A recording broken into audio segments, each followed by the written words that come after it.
Canada will recognise a Palestinian state at the United Nations General Assembly this September, joining the UK and France in a coordinated diplomatic shift.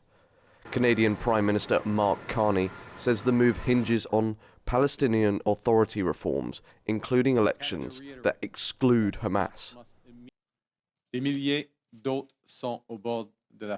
For these reasons, Canada intends to recognise the State of Palestine during the session of the United Nations General Assembly in September 2025.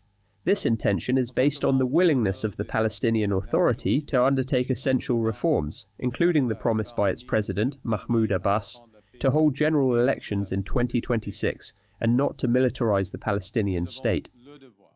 This comes after UK Prime Minister Keir Starmer confirmed plans to recognise Palestine unless Israel agrees to a ceasefire and a lasting peace agreement. So today, as part of this process towards peace, I can confirm the UK will recognise the State of Palestine by the United Nations General Assembly in September, unless the Israeli government takes substantive steps to end the appalling situation in Gaza, agree to a ceasefire, and commit to a long-term sustainable peace, reviving the prospect of a two-state solution.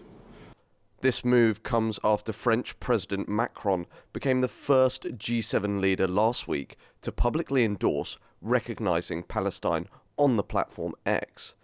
Israel has condemned the recognition plans, calling them a reward to Hamas. Critics argue that recognition now risks undermining efforts to reach a ceasefire and could further inflame tensions in the region. However, supporters say it reflects frustration with stalled peace talks and the worsening humanitarian crisis in Gaza and the West Bank. If the UK and France proceed, the US will be the only permanent UN Security Council member not recognising a Palestinian state. The diplomatic shift signals a growing frustration within Western capitals over the long-running Israeli-Palestinian conflict and raises questions about how this will affect future peace negotiations.